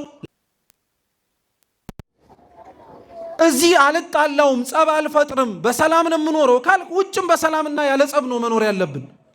ይሄንን ነው ከቤት ወደ ባህር ማዶ ያለው ክርስቶስ። ስለዚህ ቤት ውስጥ ነበረ፣ ወደ ባህር ማዶ ወጣ። ህዝቡ ሊያዩት ናፍቀው ነበረ። ቤቱ ከመሸከሙ በላይ አቅም በላይ ስለሆነ ልክ ሲወጣላቸው ደስ አላቸው። ክርስቶስን አብረውት ተከተሉት። ልክ ባህሩ ወደ ብጋ ግን ሲደርስ እነሱ ቀሩ። ክርስቶስም ታንኳ ነበረ፣ ታንኳው ላይ ተሳፈረ፣ ወጣና ከነሱ ፈቀቅ አለ። ከዛ በኋላ ማስተማር ጀመረ። ልብ ብላችሁ ስሙ ክርስቲያኖች። ክርስቶስ እውነት እነሱ እንዲያዩት እንደፈለጉ አውቆ ከወጣ እነሱም የሚማሩትን እንዲሰሙ የሚፈልግ ከሆነ ማስተማር የነበረበት ባህር ላይ እየተንሳፈፈ ነው ወይስ ደረቅ መሬት ላይ ቆሞ ነው? ደረቅ መሬት ላይ ቆሞ ነው። ምክንያቱም እየተንቀሳቀሰ አንድ ሰው እንደ ዘመኑ ማይክራፎን የድምፅ ማጉያ ሳይኖር ሲናገር ድምፁ ራሱ ምን ያደርጋል? ይቆራረጣል። በተገቢ ሁኔታ አይገባም፣ አይሰማም። ስለዚህ ክርስቶስ እውነት እነሱን ለማስተማር የወጣ ከሆነ ለምንድን ነው አብሯቸው ያልቆመው? ለምንድን ነው እነሱ ያሉበት ቦታ ላይ ሆኖ ሊያስተምራቸው ያልፈለገው ሲባል በውስጡ ሌላ ትምህርት ስላለው። ክርስቶስ ተሳፍሮ የሄደባት ታንኳ ክርስቲያኖች የቤተ ክርስቲያን ምሳሌ ናት። ታንኳ እንደምታውቁት ከጀልባና ከመርከብ ያነሰ በአቅም ደረጃ ደግሞ አንድ ሰው ብቻ መሸከም እንደምትችል ታንኳ ብዙ ሰው ከተጫነባት ምን ማድረግ ትጀምራለች? መስመጥ ትጀምራለች። መጓጓዣ እኮ ናት ባህር ላይ ግን ከአቅሟ በላይ ከተጫነች ግን ምን ማድረጉ አይቀርም? መስጠሙ አይቀርም። ክርስቶስ የተሳፈረባት ታንኳ ቤተ ክርስቲያን ናት ማለት ምን ማለት መሰላችሁ? ሰውን እየተመለከታችሁ በቤተ እግዚአብሔር ላይ በተሾሙ ሰዎች ብቻ እየተመለከታችሁ ቤቱን የሚመሩት እነሱ እንዳይመስላችሁ። ቤቱን የሚመራው የሚያስተዳድረው ታንኳዋ መሸከም የምትችለው ብቸኛው ክርስቶስ ብቻ ነው እያለ ነው። እየሰማችሁ ነው? የቤተ ክርስቲያን ራሷ መሪዋ፣ አለቃዋ በዚህ ሁሉ በባህርና በዓለም ውርጅብኝ ውስጥ እንዳጠፋ የሚጠብቃት የእኛ ስንፍናና ድካም ሳይሆን የማን ቸርነትና ረድኤት ነው? የእግዚአብሔር ነው። ታንኳዋ ላይ ክርስቶስ ብቻ መቆሙ የቤተ ክርስቲያኒቷ ራስ የበላይ ተጠያቂ እኔ ነኝ ሲል ነው። ሲጀመር ራሱ እንደው ሩቅ ሄድን እንጂ የተሰባሰባችሁባት ቤተ ክርስቲያን የማን ናት? ክርስቲያኖች መልሱ እንጂ የእግዚአብሔር ነው። ግን የሆነ ነገር ሲሆን እኮ ቤተ ክርስቲያኔን የምትሉት እናንተ የማን ነው? ቤተ ክርስቲያኑ አይዟችሁ። አብዛኛው ሰው ቤተ ክርስቲያን የእሱ ትመስለዋለች። እውነት ነው፣ ጥሩ ነው፣ የኛው ናት። ግን ተቀብለናት ነው እንጂ ባለቤትነቱ የኛ አይደለም። ታስታውሱ ከሆነ ክርስቶስ በፊልጵስዩስ ቂሳሪያ ላይ ተሰብስበው በነበሩበት ጊዜ ላይ ደቀ መዛሙርቱን ጠየቃቸው። ምን አላቸው? ሰዎች የሰውን ልጅ ማን ይሉታል አላቸው። አንዳንዶች ዮሐንስ መጥምቅ ነው ይሉሃል፣ አንዳንዶች ኤርሚያስ ኤልያስ ይሉሃል፣ አንዳንዶች ከነቢያት መካከል አንዱ ነው ይሉሃል አሉት። ስሙ እናንተስ እኔን ማን ትሉኛላችሁ አላቸው። አንተ ሕያው የእግዚአብሔር ልጅ ነህ አለው ቅዱስ ጴጥሮስ። ከዛ በኋላ ጌታችን ኢየሱስ ክርስቶስ ምን አለ? ጴጥሮስ ሆይ አንተ የዮና ልጅ ስምዖን ሆይ ንዑድ ክቡር ነህ። በዚች ምስክርነትህ ላይም እስኪ አብራችሁ ይበሉ ቤተ ክርስቲያኔን አንጻታለሁ። እስኪ ድገሙት። ቤተ ክርስቲያኔን ምን አረጋታለሁ? ምኔን ያለው? ስለዚህ ባለቤትነቱ መጀመሪያ ለማን ነው? ታንኳይቱ መጀመሪያ የእሱ ናት፣ የራሱ ናት። ቤተ ክርስቲያን ለእኛ በስጦታን የተሰጠችን ለእኛ እሱ ጋር እንድንገናኝባት በረከት ረድኤት እንድንዝቅባት ነው የተሰጠችው። ንብረትነቷ ግን የማን ነው? የእግዚአብሔር ነው። ለዛ ነው በሰዎች ክፋት፣ በሰዎች ውጣ ውረድ፣ በእያንዳንዳችን ምግባረ ብልሹነት ቤተ ክርስቲያኒቷ ችግር ያለባት እንዳትመስላችሁ። እሷማ ንጽሕት ናት፣ የክርስቶስ አካል ናት። ነውር ነቀፋ ሊገኝባት አይችልም። ተሳፋሪዎቿ ግን ሊበጠብጧት ይችላሉ። እኛ ያለነው ሰዎች ባለመግባባት፣ ባለመስማማት፣ በመጣላት በተለያየ ነገር ግን ልናውካት እንችላለን። የኛ ምግባረ ብልሹነት ሊያስወቅሳት ይችላል እንጂ እሷ ራሷን ግን ቤተክርስቲያናችን ንጽሕት፣ ቅድስት፣ አምሳያም የሌላት ናት። እውነት እግዚአብሔር አምላክ እዚች ቤተክርስቲያን ስለሰበሰበን ክብር ምስጋና ይድረሰው። ሌላ ምንም ሊባል አይችልም። ሌላ ምንም ስለማይባል ስለዚህ የተሳፈረባት ታንኳ ቤተክርስቲያን ናት። ስሙ በደንብ። ሁለተኛ የተሳፈረባት ታንኳ የኛ ሰውነት ናት። የማን ሰውነት አልኳችሁ? የእያንዳንዳችን። እንዳላችሁት ታንኳ መሸከም የሚችለው ስንት ሰው ነው? መልሱ እንጂ አንድ ሰው ብቻ ነው። ከአንድ ሁለት ሶስት ላይ ሲሆን ምን ያደርጋል? ወገኖቼ ለምን ይመስላችኋል ህይወት የከበዳችሁ? ለምን ይመስላችኋል ሁሉም ነገር የማይታለፍ የሚመስላችሁ? ለምን ይመስላችኋል ሁሌ እንደጨለመ ነው እንጂ አንድ ቀን ይነጋል ብለን የማናስበው? ምክንያቱ ይሄው ነው። ታንኳ የተባለች ሰውነታችን ላይ ከእግዚአብሔር ውጪ የጫናቸው ብዙ ኮተቶች አሉ፣ እኛ ጋር መግባት የሌለባቸው። አብረን ኃጢአቱንም ከክርስቶስ ጋር ሰውነታችን ላይ ጭነነዋል። ዘረኝነቱንም ጭነነዋል፣ ክፋቱንም ጭነነዋል፣ ነውሩንም ጭነነዋል፣ አድርባይነቱን ሆዳምነቱንም ጭነነዋል። እና እንዴት ሰውነታችን አይበጠበጥም? እና እንዴት ህይወታችን በሙሉ ምስቅልቅሉ አይወጣም? ሰውነታችሁ የተሰራው ክርስቲያኖች፣ የሁላችንም ሰውነት የታነጸው ለማን ቤተ መቅደስ እንዲሆን? ለእግዚአብሔር። በቃ ለሌላ አይስማማም፣ ለሌላ አይሆንም። እንደ እግዚአብሔር አይገርማችሁ? ለሌላ ራሱ እንዲስማማ አድርጎ አይደለም ሰውነታችንን የሰራው። ሰይጣንም ሲመጣ አይስማማውም እኮ የኛ ሰውነት አይፈልገውም። ግን ከእግዚአብሔር ጋር መገዳደር ስለሚፈልግ የሱ የሆነው በሙሉ የራሱ እንደሆነ አስቦ ተመኝቶ ፈልጎ ስለሚመጣ አብሮ ይዳፈረናል እንጂ በፍጹም የሱ እንዳልሆነ ያውቀዋል እሱ ራሱ። ማንም የኛን ሰውነት ከሱ ውጪ ሊያረካትም ሊያስደስታትም ሊያሳርፋትም የሚችል የለም። አለማረፋችን፣ መባዘናችን፣ መቅበዝበዛችን፣ ሰላምን የምትሰጠዋ ቤተክርስቲያን ውስጥ ተገኝተን አሁንም ሰላም አልባ መሆናችን ቤተክርስቲያኗ አንዱ ክርስቶስን እንደቻለችው እኛ ግን ሰውነታችን ከሱ ውጪ ሌላ ብዙ ኮተት ስለያዘ ነው። ኮተታችንን ማራገፍ አለብን። በቃ ይሄ እንቅጩን ነው፣ እውነቱን ነው የምነግራችሁ ክርስቲያኖች። ሁላችንም ኮተቱን ማራገፍ አለብን። ለእግዚአብሔር የማይስማማውን እሱ አብሮ ሰውነታችን ላይ እንዳይገኝ የማይጋብዘውን ነገር በሙሉ ማራገፍ አለብን። ዘላለም ለማንኖረው እኔ እኮ በጣም ነው የምንገርመው። ረጅም ዓመት ዘላለም ብንኖር ምክንያት ይኖረናል ላረግናቸው ነገሮች በሙሉ። ብንጠነቁልም ብናስጠነቁልም አሁን ለምንኖራት ጊዜ እኮ ነው፣ መሞት አይቀርም። ሀብት ብትሰበስብ ብታግበሰብስም አሁን እኮ ነው፣ መሞት አይቀርም። ብትሳደብ፣ ክፉ ብትናገር፣ ልከበር ብትል፣ ሁሉንም ነገር ብታረግ አሁን እኮ ነው። ከሆነ ሰዓት በኋላ አንተነትህን ትረሳለህ፣ አፈር ውስጥ ትገባለህ።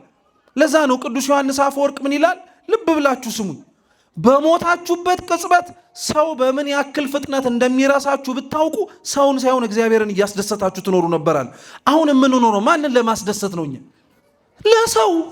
ለሰው አንወሻሽ። ሰው አይቶን ደስ እንዲለው፣ ሰው አይቶን እንዲኮራ፣ ሰው አይቶን ጎሽ እንዲለን ነው እንጂ እግዚአብሔርን ብለን ነው እንደኛ አኗኗራችን አይመስልማ። አፋችን ሊለው ይችላል፣ አኗኗራችን ግን አይመስለውም። ለዛ ነው ይሄን ድክመታችንን ልክ እንደ አባ ጴሜን እንጸልያለን።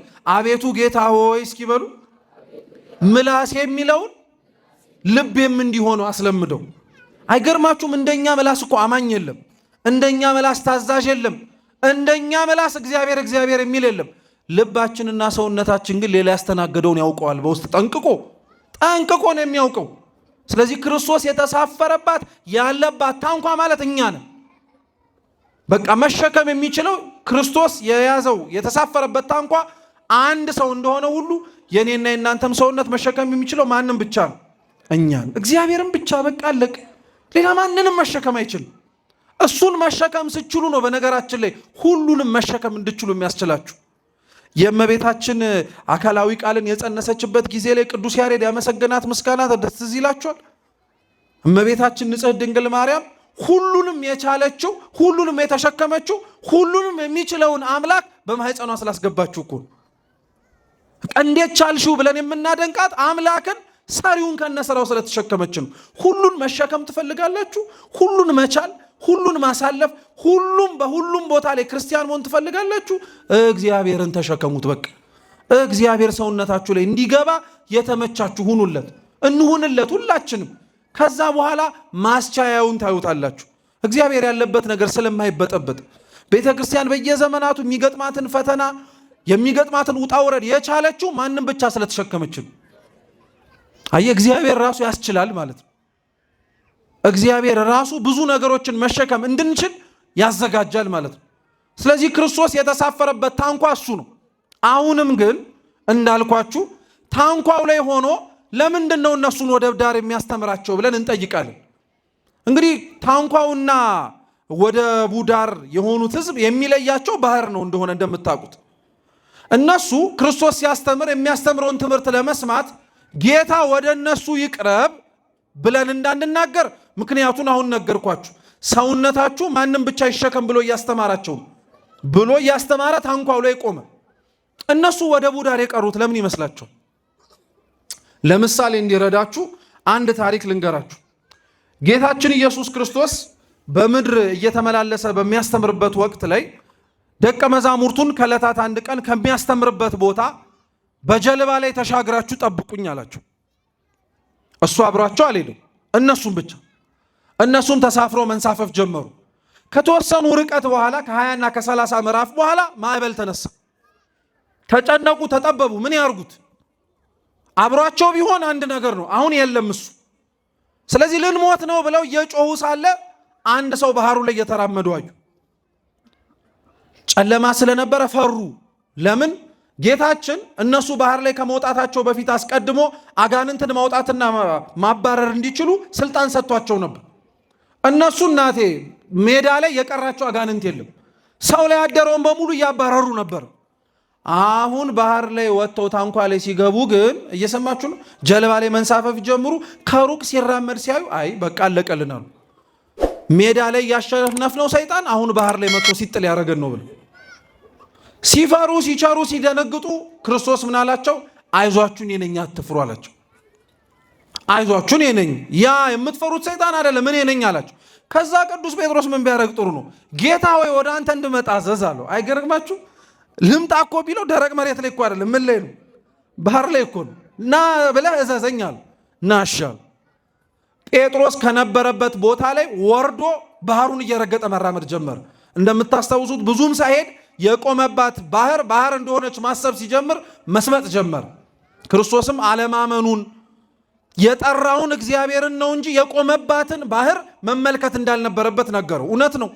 ከቆማችሁበት መሬት በላይ በነገራችን ላይ ልትተማመኑበት የሚያስፈልገው እግዚአብሔርን። ይሄ የቆማችሁት መሬት እንኳን ይከዳል፣ ያዳልጣል፣ ይጥላል። እግዚአብሔር አይጥልም። በቃ ይህን ጠንቅቀን ማወቅ አለብን። ና ሲልህ እግዚአብሔር ምንም ነገር ቢሆን እሺ ብለህ ነው መምጣት ያለብን። አለማመን ግን ሁላችንም ውስጥ ያለ ድክመት ስለሆነ በቅዱስ ጴጥሮስ አየን። እኔን ታሪክ ያነሳሁት ዋነኛው ጭብጡ ለምን መሰላችሁ? ቅዱስ ጴጥሮስ ክርስቶስን ባህር ላይ ሲራመድና ሲሄድ ሲያየው እባክህ ወደ አንተ እንድመጣ እዘዝ ያለው ለምን ይመስላችኋል? ወንድሞቹ ባህር ላይ ሲራመድ እንዲያዩት ነው? አንተ ባህር ላይ መራመድ እኮ ትችላለህ ብለው እንዲያደንቁት ነው? አይደለም። በነገራችን ላይ ቅዱስ ጴጥሮስ ሁሌም የሚቸኩለው ክርስቶስን ስለሚወደው ነው፣ ስለሚያፈቅረው ነው። በቃ ብቸኛ ነፍሱ የምትጠማው እሱን። ስለዚህ ያለበት ቦታ ሁሉ መሆን ይፈልጋል። ለዛ እኮ ነው ብዙ ጊዜ ላይ በማስተዋልና በፍቅር ብቻ ነው እንጂ በማስተዋል ስለማይመልስ። ታስታውሱ እንደሆነ ክርስቶስ የተሸጠባት የመጨረሻይቱ ዕለት ማለትም ምሴተ ሐሙስ እራቱን ሲያበላቸው ምን ብሏቸው ነበር? ሁላችሁም ጥላችሁ ምን ታረጋላችኋል? ትበታተናላችሁ ሲል ጴጥሮስ ምንድን ነበር ያለው? እኔ በፍጹም ትቼ አልሄድም ሲል ጌታ ምን አለው? ዶሮ ሳይጮህ ስንቴ ትክደኛለህ አለው? 3 ትክደኛለህ። አትፍጠን አለው። ተረጋጋ ያለው እኮ ተረጋጉ ነው። ለእኛም መልእክቱ እኮ ተረጋጉ ነው። ስሜታዊ ሆናችሁ አታውሩ፣ ስሜታዊ ሆናችሁ አትናገሩ፣ ስሜታዊ ሆናችሁ አትጸልዩ፣ ስሜታዊ ሆናችሁ ቃል አትግቡ፣ ስክን ብላችሁ ተረጋጉ እያለን እኮ ነው። ብቻ ግን ቅዱስ ጴጥሮስን ያዘለለውና ወደ ክርስቶስ እንዲመጣ ያረገው ፍቅሩ ነው። ታዲያ አሁን ወደቡ ዳር ያሉትና እሱ ታንኳ ላይ ሆኖ ሲያስተምር የነበሩት ሰዎች ለምንድን ነው ወደ እሱ ያልተጠጉት? ብዙ ጊዜ ላይ እግዚአብሔር ለምን ወደ እኛ አልመጣም እንላለን። እኛ ለምን ወደ እግዚአብሔር አንሄድ? ይሄም እኮ አንድ ጥያቄ እኮ ነው። እግዚአብሔር ወደ እነሱ ያልመጣበት ምክንያት ካለ እነሱም ወደ እሱ ያልተጠጉበት ምክንያት አለ። እነሱ እዛው ወደቡ ዳር መቅረታቸው ለምክንያት ነው ይላል ቅዱስ ቄርሎስ ዘእስክንድርያ። እየሰማችሁኝ ነው? እባካችሁ ሐሳባችሁ እዚሁ ወይስ አይታችኋቸው ትጨርሳላችሁ? ያው እንድትበታተኑ ስለማልፈልግ ከተማርን ከልብ እንማር ብዬ ነው። ታያችኋላችሁ? እሺ እንግዲያውስ ሐሳባችሁን እዚሁ አድርጉ። ቃለው ላይ ወደቡ ዳር እንዲቆሙ ወደቡ ዳር እንዲረግጡ ከዛ ቦታ ላይ እንዳይንቀሳቀሱ ያደረጋቸው መስማትም ቢፈልጉ ግን እግዚአብሔርን ስላላፈቀሩት ነው ይላል ቅዱስ ቄርሎስ። ሰው እግዚአብሔርን ሲወደው ሰው እግዚአብሔርን ሲያፈቅረው እርሱ አለበት የተባለበት ቦታ ላይ ለመሄድ ለመድረስ አብሮ ለማደር ለመዋል ይናፍቃል። ጨለማ አይበግረውም። የዮሐንስ ወንጌል ምዕራፍ 20 ላይ አታስታውሷትም? መግደላዊት ማርያምን ደቀ መዛሙርቱ ሁሉ ተበታትነው በነበሩበት ማንም ክርስቶስ የተቀበረበት መቃብር ላይ ዝር እንዳይል ወታደሮች ቆመው በሚጠብቁበት በዛ በሌሊት እሷ ግን ሌሊቱን ሳትፈራ ትራመድ ነበር። ለምን? ሌሊትን ባያስፈራ ስለሆነ ነው። ሌባ ስለማያጠቃት፣ ሴት ስለሆነች በጣም ጀግና ሆና ነው አይደለም። ፍቅር ስላላት ነው ለእግዚአብሔር። የእግዚአብሔርን ፍቅር በሁላችን ልቡናችን ሊያሳድርብን። ፍቅር ያለው ሰው እግዚአብሔር ካለበት ስለሚሄድም እነሱ ግን ክርስቶስ ምንድነው እያለ እያስተማረን ያለው መሰላችሁ? ወደቡ ዳር ያለ ሰው ማለት መስማቱን ይፈልጋል ግን ማድረጉን አይፈልግም። አብዛኞቻችን በዚህ ዘመን ላይ ያለን ክርስቲያኖች በነገራችን ላይ ወደቡ ዳር ነው ያለን። ወደቡ ዳር ብዙ ሰው ተመልከቱ። አሁን ቤተ ክርስቲያን እንዲሆና እንደዛ ሆና ክርስቲያኖች እንዲሆነው እንደዛ ሆነው ሲል ከሩቅ ሆኖ ነው አስተያየት የሚሰጠው። ወደቡ ዳር ሆኖ ለምን አትገባም? አንተን አይመለከትም እንዴ? ከወደቡ ዳር ሆኖማ መናገር፣ መጮህ፣ አስተያየት መስጠት በጣም ቀላል ነው። እኛንን መግባት ያለብን መጠጋት ያለብን። ለስንት ዘመናት በቃ አይ ቤተ ክርስቲያን በሩቅ ነው እናቴ ውስጥ ስትገባ እና ከስንቱ ጋር ትችለዋለህ ደሞ እዛ የሆነ ነገር አለ ምናምን እያሉ ወላጆቻችንም ጭምር እኛንም ያስፈራሩን ነበር። ታውቃላችሁ? አታ ያስፈራሯችሁም እናንተን በርቀት ነው እናቴ እንዳትጠጊ ዋ ሌላ ችግር ደግሞ ቢያመጡብሽ እኔ አይመለከተኝም ምን እንላለን እንዴ? ሰው ቤተ ክርስቲያን ውስጥ ዳር ነው መሆን ያለበት ወይስ መግባት ነው ያለበት? መግባት እኮ ነው ያለበት። እንዲያውም መጠጋት ነው ያለበት። እግዚአብሔር ካለበት አብሮ ለመኖር ነው እንጂ አብዛኞቻችን ሐሳብ ስንሰጥ አስተያየት ስንሰጥ ለጠፋው ጥፋት ለተደረገው ማናቸውም ክፉ የሆኑ ነገሮች በሙሉ ራሳችንን አውጥተን ነው አስተያየት የምንሰጠው። ራሳችንን አግልለን ራሳችንን ማንጠየቅ ይመስል ወጣ ለቀቅ ብለን እንዲህ እንላለን። እንዳይመስል እግዚአብሔር ሁላችንም በተሰፈርንበት ቁና ይሰፍረናል። በደንብ አድርጎ ሁላችንም እንጠየቃለን። ያጠፋው ስለ ጥፋቱ ዳር የቆመውም ሰው ዳር ስለቆመ ይጠየቃታል። ይሄ እርግጥ ነው። ቤተ ክርስቲያን ውስጥ መግባት መሰብሰብ አንድ መሆን እንዲያውም የሚያስፈልገን በዚህ ጊዜ ነበር። ሁላችንም ተጠቅልለን መግባት የነበረብን። ለዛ ነው ክርስቶስ ወደቡ ዳር ቆሞ ሲመለከታቸው እያዘነ እኮ ነው የሚያስተምራቸው። ብትወዱኝማ ኖሮ ትጠጉ ነበራል። አብዛኞቻችን ለዛ ነው መውደዳችን በአፋችን ነው እንጂ በተግባራችን አይታይም። እግዚአብሔርን መፈለጋችን በንግግራችን ነው እንጂ በሕይወታችን አይነበብም። ስለዚህ ክርስቶስ ይሄንን ነገራቸውን ለመቅረብ ስለፈለገ በምሳሌ ማስተማር ጀመረ። ይሄ የተነበበው ምሳሌ ሁላችሁም ታውቁታላችሁ። ዘሪ ዘርን ሊዘራ ወጣ የሚል እስኪ ዘሪ በሉ። ዘርን ምን ሊያደርግ ወጣ? ገበሬ ዘርን ሊዘራ የሚወጣው መጀመሪያ መሬቱ ምን ሲሆን ሲለሰልስ እና ዘርን ለመቀበል ምን ሲሆን ምቹና ዝግጁ ሲሆን ነው አይደለ? መሬቱ ግን ብቻ አይደለም ወቅትም ጭምር አይደል? ገብስ በሚዘራበት ጊዜ ላይ በቆሎ አይዘራም። ወቅቱን እና መሬቱን ምክንያት አድርጎ ገበሬ ምን ሊያደርግ ይወጣል? ሊዘራ። ዘሪ ዘርን ሊዘራ ወጣ አለ። ገበሬ የተባለው ክርስቶስን ራሱ ተርጉሞታል። ዘሩ የእግዚአብሔር ቃል ነው። የሚዘራባቸው 4 መሬቶች የኛ ልብ ናቸው። ልብ ብላችሁ ስሙ። ራሱ ይሄ ክርስቶስ ተርጉሞ ያስተማረው። አንዱን ደረቅ መሬት ላይ ዘራው አለ፣ ብዙም ለማይሰሙ ግድም ለማይሰጣቸው። አንዱን ጭንጫ መሬት ላይ ዘራው፣ መከራ ሲመጣ ያደረቃቸው። አንዱን እሾሃማ መሬት ላይ ዘራው፣ ሲያድግ አብሮ እሾህ አነቀው፣ ጥቅማ ጥቅም አስሮ አስቀረው ማለት ነው። አራተኛው መልካም መሬት ነው፣ 30 60 100 ያማረ ፍሬ ይሰጣል። ይሄን ታሪክ ሊያነሳ ነው የተወሰኑ ነጥቦችን ብቻ ከትምህርት እንድንወስድበት ነው። የመጀመሪያው አሁን ያልኳችሁ ዘሪ ዘርን ሊዘራ ወጣ የሚለው ክርስቶስ እንደ ገበሬነቱ በእኛ ልቡና ላይ ሊዘራ ነው እንጂ የሚወጣው ሊያርስ አይደለም። ልብ ብላችሁ ስሙ። ሊቆተኩት አይደለም፣ ሊያርም አይደለም። መሬቱን ለሚዘራባት ዘር ምቹ አድርጎ ማስተካከል የኔና የናንተ ድርሻ ነው። ክርስቶስ ከዛ በኋላ አልዘራህም ተብሎ ሊወቀስ ይችላል፣ ግን አይወቀስም። ምክንያቱም እሱ እንኳን እኛ መሬቱን አለስልሰነው ቀርቶ ደንዳና ሆነንም ሳለን ይዘራል። እስኪ አስቡት፣ ሰው እኮ የሚዘራው ገበሬ ወጥቶ መሬቱ ላይ ዘሩን የሚበትነው እኮ እግዚአብሔርን አምኖ የዘራውት ዘር አብቅሎ ብዙ ፍሬ ይሰጠኛል ብሎ ነው። ምርት ከማያገኝበት ዘርቶ ከማይለቀምበትና ከማይሰበሰብበት ገበሬ ይዘራል? አይዘራም። ክርስቶስን ተመልከቱት። ደረቅ መሬት የሆነ ልቡናችን በምንም አይነት ነገር የማይሰበር እንደሆነ እያወቀ እየታወቀም ጭምር ለምንድን ነው ቃሉን የሚዘራብን? አንዳንዶቻችን እኮ ልባችን ከፈርዖን በላይ ድንድን ያለ ነው። መዓት አይመልሰው፣ በረከት አይመልሰው፣ ፍቅር አያሸንፈው፣ ትዕግስት አይሰብረው፣ ድንድን ያለን ሰዎች አለን። ለምንድን ነው እግዚአብሔር እኛ ላይ ዘሩን የሚያባክነው? ለምንድን ነው እኛ ላይ እየወጣ እየዘራ ያለው? እንዳይጠየቅ እኮ ነው። ታውቃላችሁ፣ ከሱ ያጎደለው ነገር እንደሌለ እንድናቀው ነው። ደንዳና ናችሁ፣ ዘር ላገኝባችሁ አልችልም ብዬ ልባችሁን እኔ አልተውኩትም፣ እናንተ ብተውት እንኳን እኔ እየዘራውበት ነው አለ። ተመልከቱት። ሁለተኛውስ መሬት ጭንጫ መሬት ነው። መከራ እንደሚያሳቅቀን መከራ ሲመጣ አለውልሽ አንገቴን ከማተቤ በጥሱታል እንጂ የትም አልሄድም እያልን ባፋችን ሆይ ሆይ ስንል እንቆያለን። ሲመጣ ግን አንደኛ የምንፈረጥጠው እኛ ነን። አንደኛ ወደ የመጣንበት ተበትነን ቤተ ክርስቲያን ቢፈርስ ይሰራል፣ ክርስቲያን ቢሞት ይወለዳል እያልን የምንዘባበተው በስንፍናችን ላይ እኛ ነን። እየሰማችሁ ነው? እኛው ነን። እና ታዲያ መከራ እንደሚያሳቅቀን እያወቀ ችግር እንደሚያደርቀን እየተረዳ ለምን ይዘራብናል? አሁንም ከሱ የሚጠበቅበትን ለማድረግ ነው። ጥቅማ ጥቅም የተባለ እሾህ፣ ገንዘቡ፣ ዝናው፣ መታወቁ፣ ሁሉም ነገሩ ከእግዚአብሔር ጋር የተዘራብንን ዘር አፍርተን ከፍ ብለን እንዳንታይ አንቆ እንደሚያስቀረን እያወቀ አሁንስ ለምን ይዘራዋል? አሁንም ከሱ የሚጠበቅበትን እንዳደረገ እንድናቀው። ክርስቲያኖች ልብ ብላችሁ ስሙት። የእግዚአብሔርን ታጋሽነት እዩት እባካችሁ።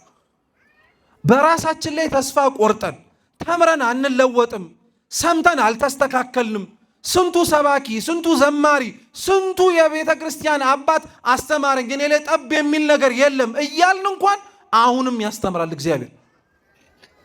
አሁንም ይናገራል። እኔ ከኔ የሚጠበቅብኝን አድርጌያለሁ፣ እናንተ ግን በራሳችሁ ላይ ተስፋ ልትቆርጡ ትችላላችሁ እንጂ በእኔ ላይ ተስፋ አትቁረጡ እኮ እያለ ነው። ሰው በራሱ ላይ እኔ አልችልም ሊል ይችላል። እንዴት ሰው እግዚአብሔር አይችልም ይላል? አንዳንዶቻችን ለንግግር ማሳመሪያ ማርገ ነው። ኧረ እኔ እናቴ ለማንም አልመለስ፣ አንዱ ራሱ መቼም አቅቸዋለሁ ምናምን የሚል ሰው ሰምታችሁ አታውቁም? አይባልም እኮ።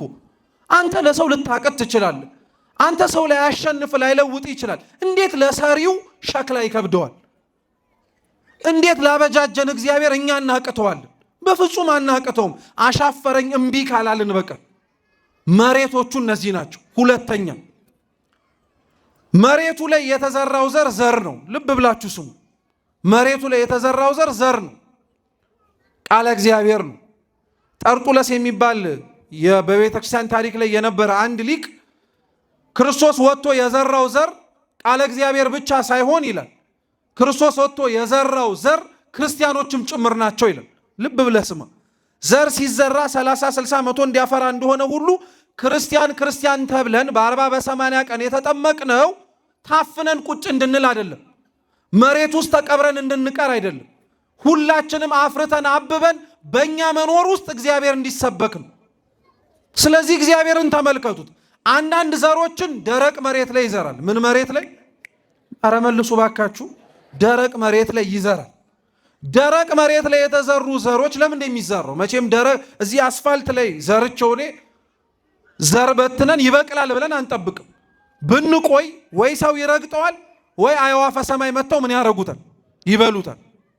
ታዲያ ለምንድን ነው እግዚአብሔር አምላክ ክርስቲያኖችን ደረቅ ከሆኑ ሰዎች መካከል ክርስቲያኖችን ከማያምኑ ሰዎች መካከል ለምን እንደሚዘራቸው ታውቃላችሁ? ትምህርት እኮ ነው።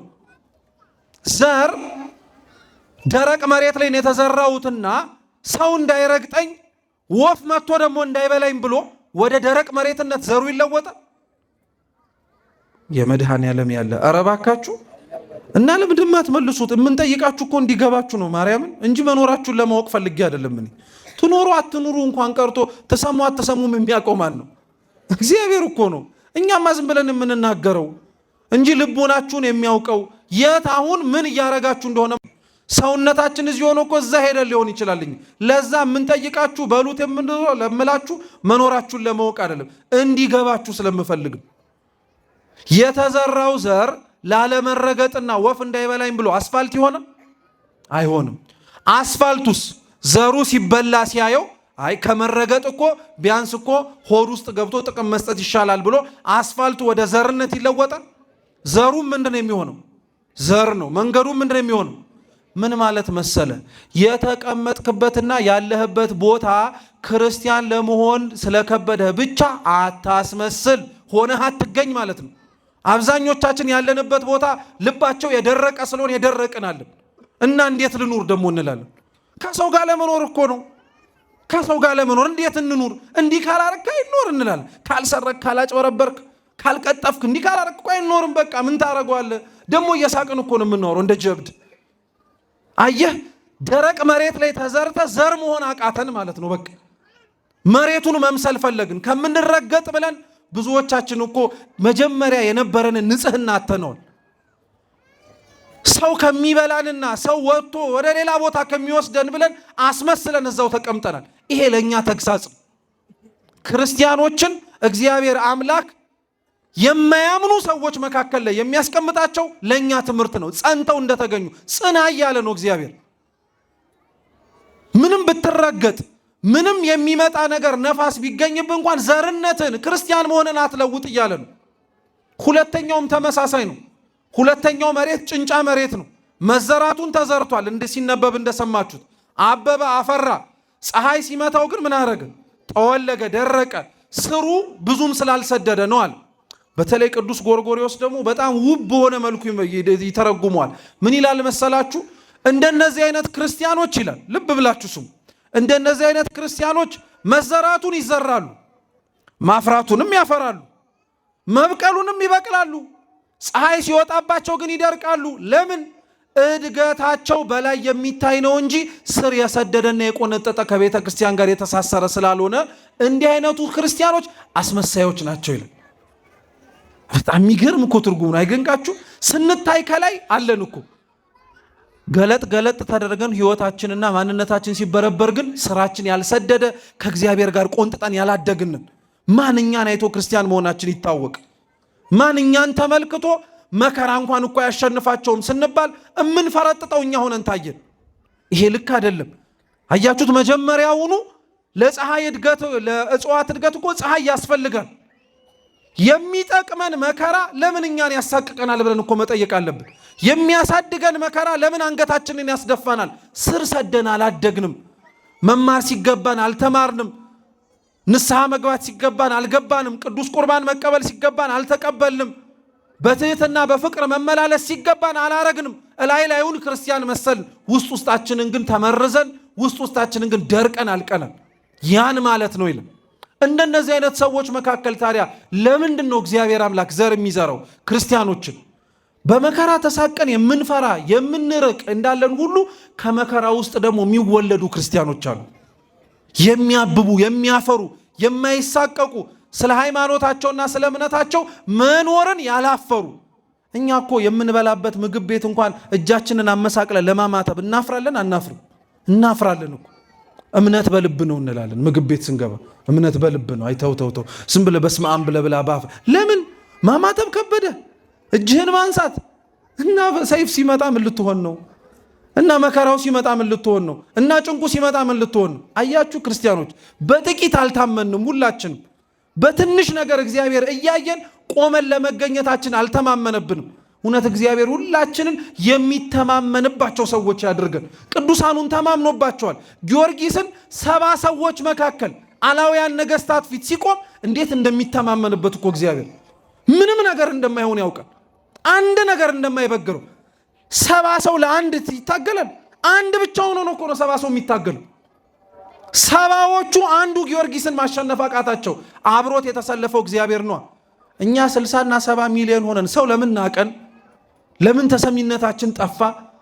ለምን ቆመን እንኳን ስንራመድ ተናቅን? ተሰልፈን የወጣ ነው ከእግዚአብሔር ጋር አይደለማ።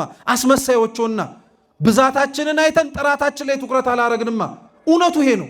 መስተካከል አለብን ማለት ነው። ለኛ ትምህርት እንዲሆኑ በዚህ ፈተና ጊዜ የሚዘሩ ክርስቲያኖች አሉ። ሶስተኛውን መሬት ተመልከቱት። እሾሃማ መሬት ነው። ቅዱስ ሳዊሮስ ዘአንጾኪያ እሾህ የሚዘራው ይላል። እየሰማችሁ ነው? እሾህ የሚዘራው ገበሬ አንደኛ ቅጥሩን ለመጠበቅ ነው ይላል፣ ፈልጎ የሚዘራው። እርሻ ላይ ግን የሚበቅለው እሾህ ገበሬ ፈልገዋል?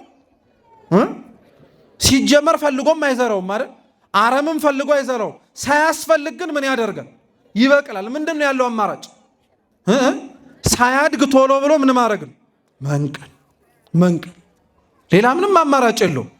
ምን ማለት መሰላችሁ? እሾህ ያለበት ቦታ ላይ የተዘሩ ዘሮች ማለት እግዚአብሔር ከሚዘራው ቃል ጋር አብሮ እሾህ ይዘራል ማለት አይደለም። ክብር ይግባውና እግዚአብሔር ንጹሕ ዘር እንከን የሌለበት ቅዱስ የሆነውን ቃሉን የሚያስተላልፈው ግን እዚሁ የማቴዎስ ወንጌል ምዕራፍ 13 ወረድ ብላችሁ ስታስተምሩ ስታነቡት ክርስቶስ ያስተማረው ሌላ ትምህርት አለ። ምን ይላል? ገበሬው በቀን ዘርን ሊዘራ ወጣ ይላል። እየሰማችሁ ነው? ቀን እሱ ዘርቶ ገበሬው ከጨረሰ በኋላ ግን ማታ ጠላት መጣና እሱ የዘራበት ቦታ ላይ እንክርዳድ ዘራበት ይላል። ምን ማለት መሰላችሁ? አሁን ልቡናችንን ከፍተን እግዚአብሔርን እንሰማዋለን። እግዚአብሔር ቃሉን የዘራበት የሰውነትና የልቦናችንን እርሻ ግን ሌላ ሰው እንዳይዘራበት አንጠብቀው፣ አንከላከለውም። ሁሉም ሲተነፍስ እኮ ነው እኛ የምንምገው። ሁሉም ሲያወራ ነው ጆሮም የምንሰጠው። ሁሉም ሲናገር ነው እኛም አብረን የምንናገረው። እንዴት ነው ክርስቲያኖች? ይሄ መስተካከል አለበት። መጀመሪያ ጆሮአችንን፣ ልባችንን፣ ሐሳባችንን መስጠት ያለብን ለማን ነው? ለእግዚአብሔር ነው። ለእርሱ ነው መከፈት ያለበት። ለእርሱ የከፈትነውንና የሰጠነውን ደግሞ ሌላ ጠላት እንዳይዘራበት መጠንቀቅ አለብን። ዛሬ እኮ ስንት ጠላት እግዚአብሔር በዘራበት እርሻ ልባችን ላይ ስንት ነገር ዘራበት። ዛሬ ካህናቱን የማያከብር ትውልድ እየመጣ ነው። የሚያብጠለጥል ክርስቲያኖች እየፈራን ነው። እየሰማችሁ ነው? እሾህ እኮ ነው። ሊሳሳቱ ይችላሉ፣ ሊያጠፉ ይችላሉ፣ ሰው ናቸው። ነገር ግን እሱ የሚፈልገው ሰውነታችሁን እና ያጠፉትን ሰዎች አይታችሁ እነሱ ናቸው በደለኛ እንድትሉ አይደለም። በጅምላ ክህነት አያስፈልግም ወደሚል ሐሳብ ነው የሚመራችሁ። እየሰማችሁ ነው? ይሄ አደገኛ እኮ እሾህ እኮ ነው። ይሄ አደገኛ እሾህ እኮ ነው። አሁን በዘመናችን በክርስትናው እምነት ላይ እየተዘራ ያለው እሾህ እንደ ትላንትናው ዘመን ምንፍቅናና ክህደት ብቻ እኮ አይደለም። በጣም ብዙ ለክርስትናው እምነት የማይስማሙ ከኛ ጋር አብሮ መኖር የሌለባቸው ብዙ ነገሮች ውስጣችን አስገብተናል። እያሽሞነሞናቸው ላይ የሚያሳደግናቸው ይጠቅመኛል እያለ ይሄ መነቀል አለበት። አይፈልግም እግዚአብሔር። እንደነዚህ እሾህ ያለባቸው ስፍራዎች ላይ እግዚአብሔር የሚዘራቸው ማለት እነዚህ ናቸው። እሾህ ጥቅም ነው፣ እሾህ ዝና ነው፣ እሾህ ክብር ነው፣ እሾህ ገንዘብ ነው። እንደነዚህ አይነት ነገር አንቆ ያስቀረን ሰዎች አለን። ቅዱሳኑን በእንደዚህ አይነት ቦታ ላይ ይዘራቸዋል እግዚአብሔር። ክርስቲያኖች እኛ መተው ያቃተንን ሲተው አይተናቸዋል። አሁን ጊዮርጊስ ትቶት ሄደ ያልነውን የቤተ መንግስት ሹመት ማን ይተዋል? እዚህ አልገባም አልፈልግም የሚለው በሙሉ እኮ ቢከፈትለት መጀመሪያ ተሰላፊ እሱ ነው። መጀመሪያ ተሰላፊ ሊያውም ለመጥቀም እኮ አይደለም ለበቀል ነው ራሱ የሚገባው። እየሰማችሁ ነው? እኛ ያስፈልገናል ብለን እሙጥኝ ያለውን እነሱ ለእግዚአብሔር ትተውታል። ሀብቱን ትተውታል፣ ንብረቱን ትተውታል። ነገ በዓላቸውን የምናከብርላቸው አቡነ ኪሮስ ልዑል እኮ ናቸው። ልዑል ንጉሥ ማለት ነው። ንግስናቸውን ትተው ነው ሰው ፊት ያለውን ውዳሴና ክብር ከሚቀርብልኝ ሰው ረስቶኝ እግዚአብሔር ቢያስታውሰኝ ይሻለኛል አሉ። ይኸው እነሱ ጋር አብረው በሳቸው ዘመን ላይ የነበሩ ሰዎች ማን ያስታውሳቸዋል? ጻድቁን ግን እስካሁን እናስታውሳቸዋለን። ጊዮርጊስ የነበረበትን ሹም የነበረበትን ስልጣን የተወው በሰው ፊት ከሚዋጋ ለእግዚአብሔር አርበኛ መሆንን መረጠ። እኛ መተው የከበደንን ሲተዉ እያየን እንድንማር ቅዱሳንን እግዚአብሔር ለእኛ ማስተማሪያ ያደርጋቸዋል። ዛሬ መተው የከበደንን ዛሬ አንተወውም ብለን እሙጥኝ ያልነው ነገር እኮ ይዘነው የምንሄደው ነገር አይደለም። ክርስቲያኖች ቅዱስ ኤፍሬም ሶርያዊ ምን ይላል መሰላችሁ? ለዚህች ዓለም ብትኖሩላት መጨረሻ የምትሰጣችሁ መቃብር ነው ይላል። እስኪ ለዚህች ዓለም በሉ ብትኖሩላት መጨረሻ የምትሰጣችሁ መቃብር ነው። ነገር ግን እስኪ በሉ ነገር ግን ለእግዚአብሔር ብትኖሩ ከመቃብር በኋላ ዘላለማዊ ሕይወትን ይሰጣቸዋል። እና ለመቃብር ሰው ይኖራል? እና ሰው ለመቃብር ለመግባት ሙጥኝ ብሎ ያስኩትን አለቅም ይላል። ሁሉን ነገር ክርስቲያኖች ለእግዚአብሔር ብላችሁ ከተዋችሁት ከተውነው ሁሉን የተውነውን ነገር እግዚአብሔር መልሶ ይሰጠናል። እንድንንቀው አድርጎ ሊሆን ሁሉንም ነገር እንድንንቀው ሁሉ ነገር እንድንተወው ያደርገናል። አራተኛውና የመጨረሻው መሬት አስተያየትም የምንሰጥበትም አይደለም። ምናልባት አስተያየት ቢኖረው 30 እና 60 መቶ ያማረ ፍሬ እንድንሆን ቅዱሳን እንደነዚህ አይነት ቦታ ላይ ደግሞ የሚዘሩት ፍሬ እንዳላቸው እንድናውቅ መታደል ሆኖ አብዛኞቹ ቅዱሳን በነገራችን ላይ በሕይወታቸው ተዘርተው በነበሩበት ዘመን ላይ ራሳቸው ብቻ ሳይሆን ሌሎችም ጭምር እንዲያሳምኑ አድርገዋል። ቅድስት አርሴማ ያሰቃያት የነበረውን ዱዲያኖስን አሳምነዋለች። ድርጣድስን አሳምነዋለች። ክርስቲያን አድርገዋለች። እየሰማችሁ ታውቃላችሁ? ግን ታውቃላችሁ ድርጣድስ ጻድቅ እንደሆነ ታውቃላችሁ? እሺ ጲላጦስስ? ትንሽ አሁን ፊታችሁ ኮስተራል ነው እኮ ክርስቶስ ከተሰቀለ በኋላ አምኖ ተጠምቆ ሰማዕት ነው። ራሱ ስንክሳራችን ላይ ያለ የእግዚአብሔር የበቀሉ ዓላማ ሰውን በመቅሰፍት ማጥፋት አይደለም። የገደሉትንና ያጠፉትን የእሱን ሃይማኖት መስክረው እንዲሞቱ ነው የሚያደርጋቸው እግዚአብሔር። አይገርማችሁም? አምላክ በቀሉ እግዚአብሔር በቀለኛ ነው ስንል እኮ አጥፊ ነው ብቻ እያልን አይደለም። እግዚአብሔር እውነት ነው፣ ለተነሳበት በመቅሰፍት ይመጣል። በጣም ግን ከመቅሰፍት ከሚመጣው ይልቅ እግዚአብሔር የሚያጠፋውንና የሚያሳድደውን ሰውን መርጦ እንዲያምን ያደርገዋል። ያሳደደውን እምነት እንዲሰደድበት ያደርገዋል።